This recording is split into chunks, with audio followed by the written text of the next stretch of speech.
Hi, I'm Jerry Norris. I'm the CEO of the Fledge.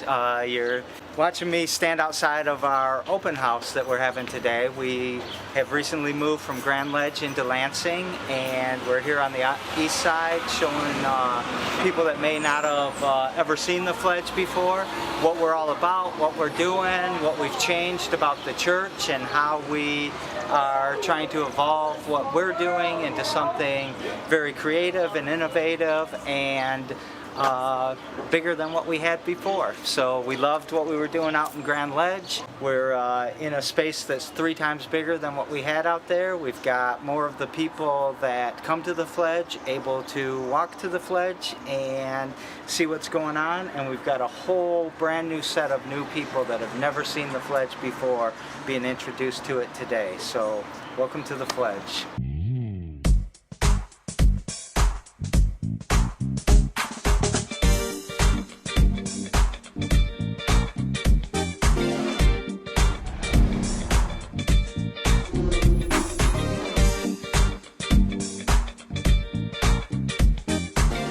Once again, we're at the Lansing Public Media Center. I'm very thankful for the people at the Lansing Public Media Center doing what they do behind the scenes. It's Metro Malik. The champ is here. This is so loud. Gonna have to have the smart Local 7 on. That's who built that. Sheet metal workers for 517 Day. That didn't happen this spring. I mean, it happened. The event didn't happen. But I'm very excited to have in the house a person that does more than what I can keep up with, and is definitely one that wants to uplift others. He's a rising tide, because when a tide rises, we all rise with it. It is Jerry Norris of the Fledge. Welcome to What's the Haps? Lansing. Question mark, exclamation point, and all that. Hey, thanks for having me, Malik. I appreciate it. You're in the house, and you have your own house, and it's been funny because we have parallel Lansing, love of Lansing, right? Yes. And we've talked many times about having our parallels cross as we each move forward, which I very much appreciate, and am thankful that you're doing what you're doing the way that you're doing it, and so well, and you think enough of whatever it is I'm doing that you would want to be a part of it, but patient enough for us to both understand when it is right, we will both get there. Yeah. So I bless you, is what I'm saying, and thank you. I don't think we do that often enough while people are alive. Well, thank you, and many kudos to you, too. I'm a big fan, and you know that. Well, and, I appreciate that. Yeah. The Fledge is, I think of the Fledge as a living, breathing organism that is at the same time simple to explain and impossible to explain. So without me trying to figure out what to say about it as of today, because I know it'll be different tomorrow, tell us about you as a person as we get into what is the Fledge. Tell the people where you're from, what's your favorite guilty pleasure food item, maybe. I can't stop eating tacos. I don't care if it's Tuesday or Wednesday or Tacos Thursday. is your thing? Oh, man, I can't stop. It's all I want. I think about it way too much throughout the day. Yeah, I love... every day? Every day. Do you eat tacos how often a week? Maybe 4 or 5 times for sure. Really? If not more. Yeah. Now, are these... what's the protein, if that's your thing? Everything. I mean, not everything. I'm not a pork eater. Okay. So I like vegetarian. I like chicken. I like ground beef. I just got back into ground beef recently. Ground beef, though. not shredded beef, though. Sometimes, but not as often. Yeah. Yeah, I'm not. The shredded beef has something different that I'm just not. Ground beef, yes, definitely. Taco, chicken, definitely. Vegetarian, I guess, just depending on what it is. Cool. Tacos, man. Yeah. I get cravings, but it's not like daily. That's interesting. Where's that stem? Do you know? Oh, I mean, Is it just because it's a simple... I think it's because it's simple. You asked where I'm from. Yeah. And I'm from Lansing. I was born and raised. I grew up on the south side and ended up on the north side so that I could wrestle for Lansing Eastern. And, you know, when I was in junior high school, I mean, all of my friends were Mexican, and their parents, you know, made tacos all the time. And Are you Mexican? No, I'm not. No. You're brown, so I don't know I'm what brown. that means. How did you get so brown? You ever see my garden at the Fledge? That's part of it. I'm out there weeding and whacking and all that every day. But I have, I don't know, different backgrounds in my... like most of us, mutt. Yeah. Okay. Yeah, I love being a mutt. I love it. So the Hispanic Mexican influence from your childhood remains to this day. Yeah, I mean, I was just a guy stopped by the other day I haven't seen in 20-some years. His name's Max Lopez, and he was the father of the kids I hung around. Oh, yeah. And we just, you know, talked for a while, and it was great seeing him. And he definitely, I always say Lansing raised me, and he's one of the people that definitely raised me. So. Oh, that's beautiful. You know, the cliche is it takes a village and it takes a community. But when you hear somebody speak of it specifically like that, it shows how important those cliches are. Yeah. There's meaning to that. There's depth to those words. Yeah. So, what did you want to be when you grew up after high school? Well, when I was very little, I wanted to be a window washer. You know, I wanted to go way up high and wash the windows, and I imagined that would be the sweetest job there ever could be. That is fantastic. And we have one skyscraper in Lansing. Yeah. Where'd that idea stem? Well, I traveled a lot for different things, like wrestling and the stuff wrestling like that. Yeah. All right. But, you know, What did your parents say when you said that? They, you know, they thought it was funny or whatever. I always said it. I mean, it was a thing. But my dad, you know, I was lucky, this, you know, I'm going to say the term lucky. We can call it privilege. We can call it all kinds of different things, especially with what's happening in our world right now. I recognize how lucky I was. And 1973, my dad said, "You're going to start wrestling. You're going to get a scholarship to college, and you're going to study computer science." And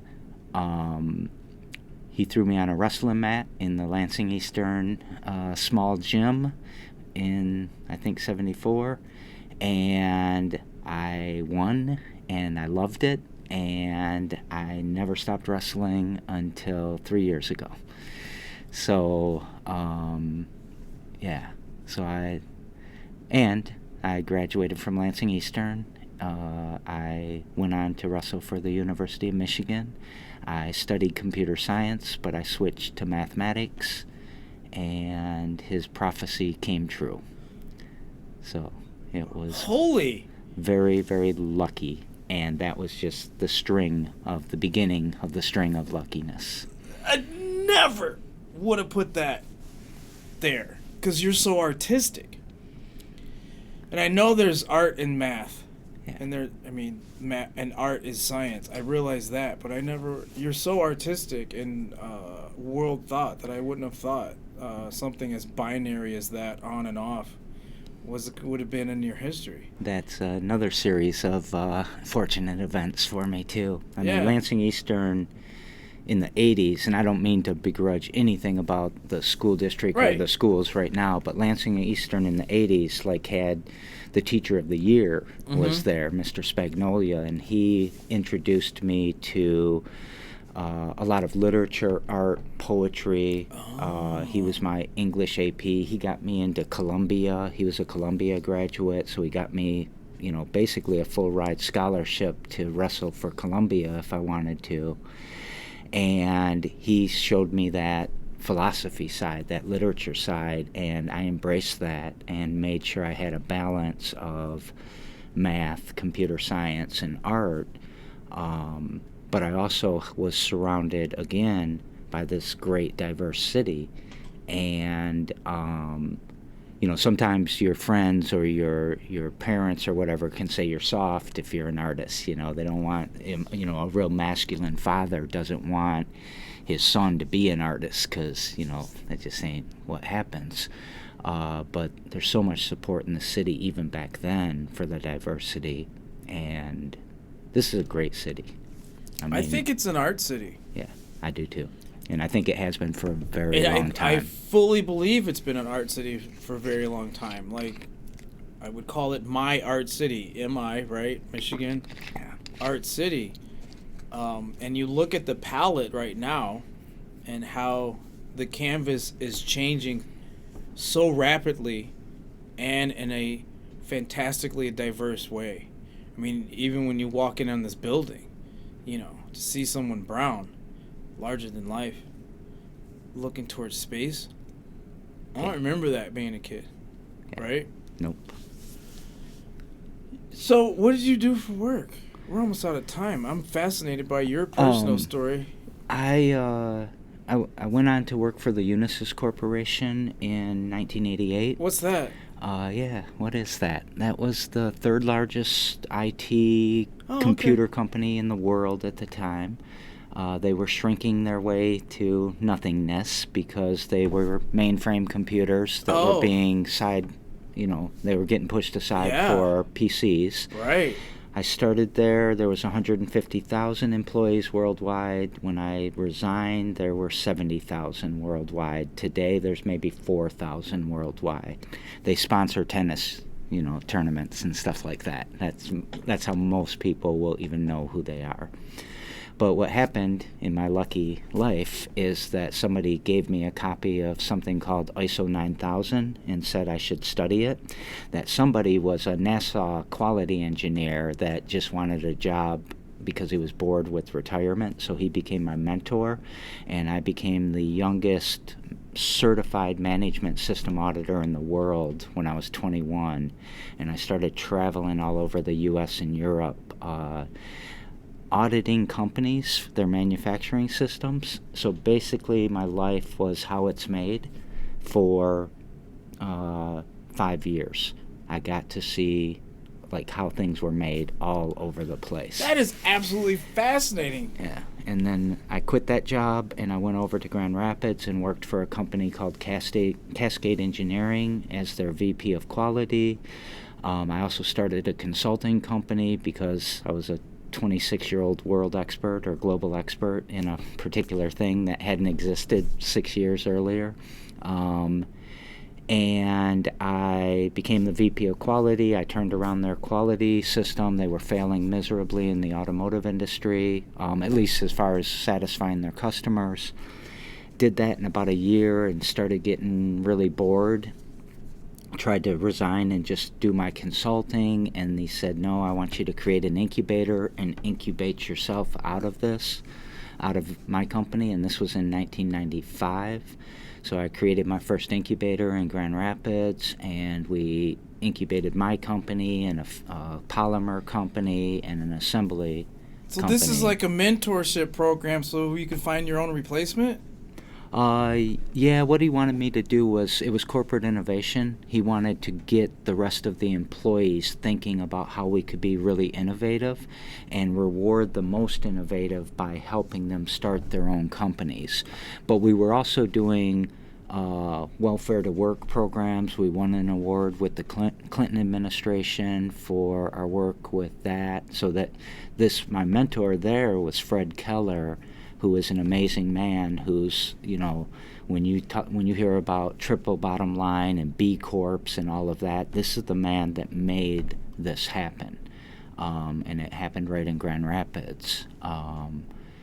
And after I finally incubated out, I built this consulting company, and I woke up one morning and it was really a software company. and I didn't really see that we had shifted. We had thousands of users of our software. Oh, yeah. And so we got bought by a software company, and I worked for them for 5 years, but I didn't like what they were doing with my software. And somebody from Dubai called me and said, do you want to come over and build the food safety system for the municipality of Dubai, or Dubai municipality? So I went over there and did that, and it was all based on this mathematical risk model that I had written a paper about, and they brought it into their public safety, environmental, the labor laws. I worked with the Human Rights Watch to help. They were killing 800 people a year with sunstroke deaths. Our model and our system got it down to 2 per year. And so I built all these things in Dubai. I am completely dumbfounded by all of this. This never comes up. Nobody ever asked me anything. I've asked you plenty of questions, but it all completely makes sense of how the Fledge came about. Well, the next step is that, I built another software company. I sold that, and after I sold it, the very next day I started another software company, and I took a deep breath and said, why am I doing this? This is not fun. I've been traveling. I commuted to Dubai for 12 years. Every 6 weeks I was flying over there and working in Bahrain and Doha and Saudi Arabia and Southeast Asia and all these places, and I didn't want to do that anymore. I wanted to be home with my family.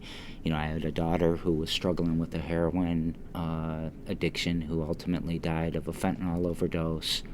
The fentanyl's an asshole. Yeah. It always hits me more than I ever think it's going to, and I don't know why I ever think it's going to go away. No, it won't.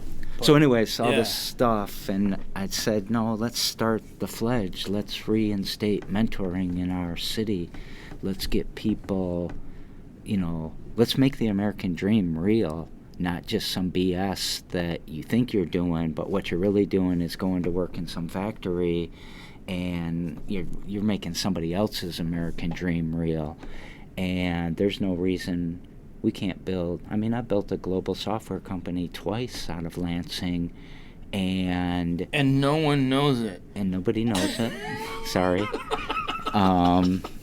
And we were famous in the Middle East and in Europe. I built the biggest ISO 9000 directory of certificates in the world twice. I've worked for all these global leaders. Like a Boogie Bog Baldori story.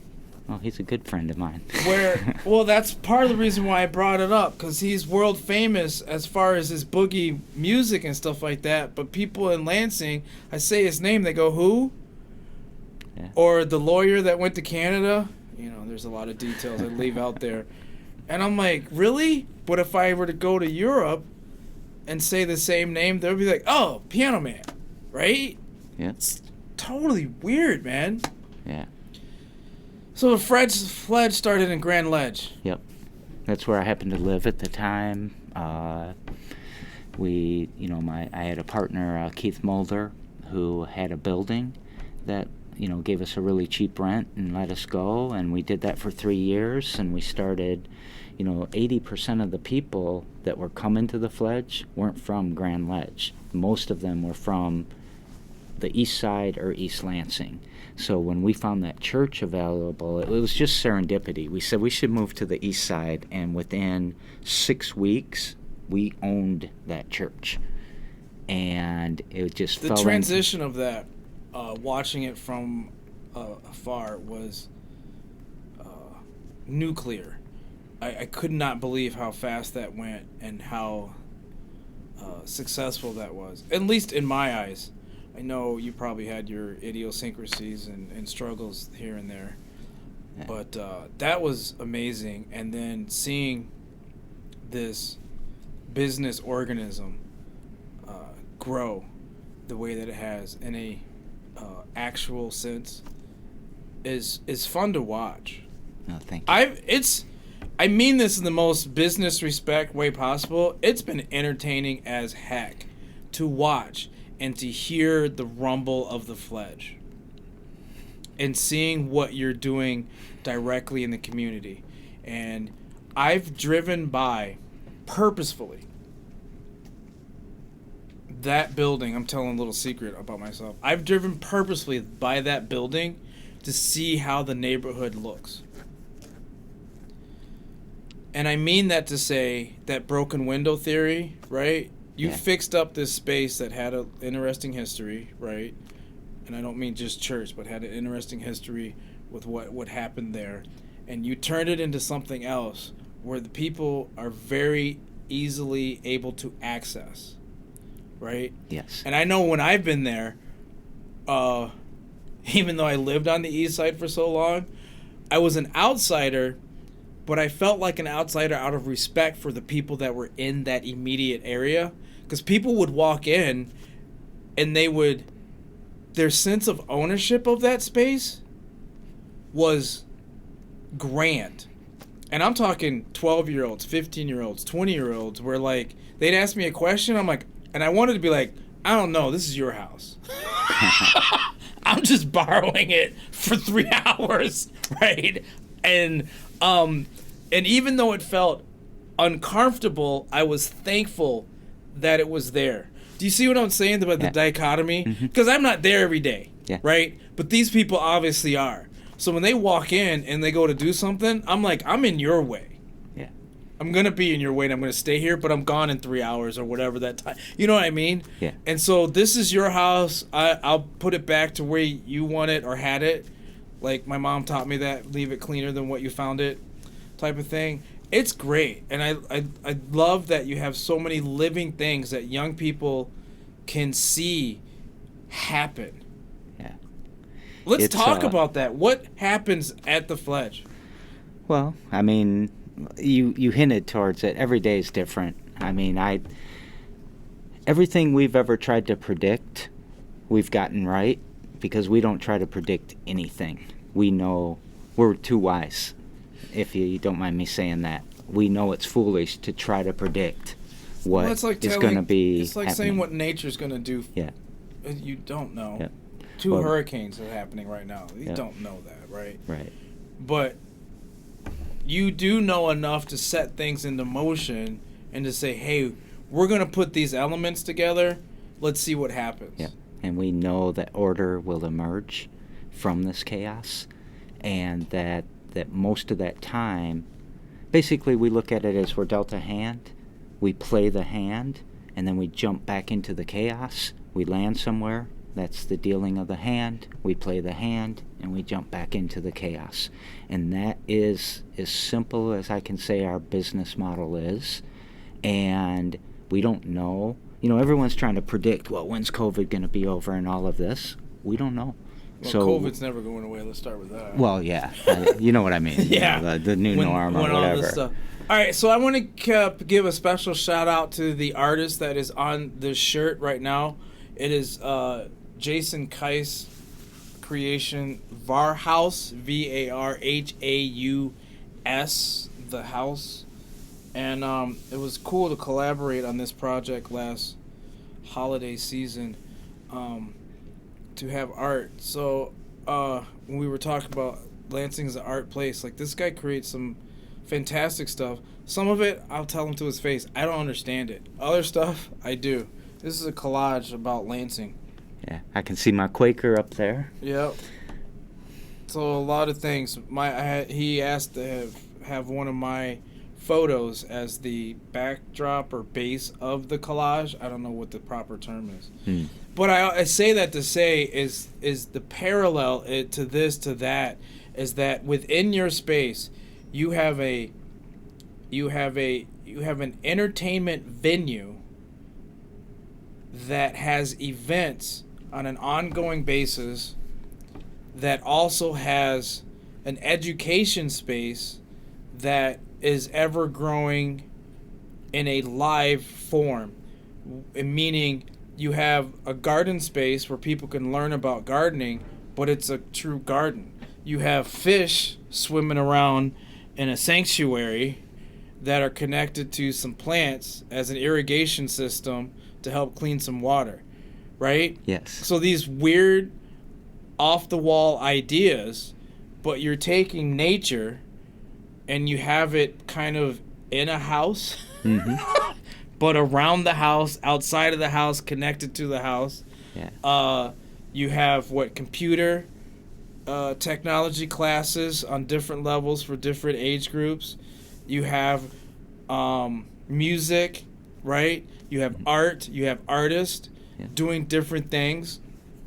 And even if I don't understand it, I love the fact that people are exploring, because I know that's the transition of finding voice, right? Yeah. And so it was part of the reason when I was doing events that even if it didn't make sense to other people to include the Fledge in that, it made sense to me to educate people about this thing that you can't see that's off the road. And that's a literal as well as, what do you call it? Figurative sense, because when people went there, you could feel the joy, even through the ignorance. Yeah. They didn't know what it was or what happened there, but their joy of just presence there could be felt. It was palatable. And so that was very important to me. Like, I have an event. Malik, you have an event down the road. Why would you do it here? Just don't worry about it. It's going to cost me a little bit, but it makes sense. Because those are the things that when you educate people, let them know, then they can go on and say, oh, this is a possibility. And that's what you're providing for not only young folk, but for people of all ages. I applaud you. We try to include everybody. And, I mean, it works. And it, everybody's an ingredient in some recipe, in some soup that we don't know. You got some jambalaya gumbo going on. Yeah. How do people find you? The easiest is our Facebook page, so The Fledge on Facebook, but thefledge.com will also get you there. So, yeah, those are the easy ways. And for whatever reason, your autocorrect will want to correct The Fledge and thinks it's wrong. It's weird that it's not. Like, it wants to spell it different. It does? Yeah. I had to add it.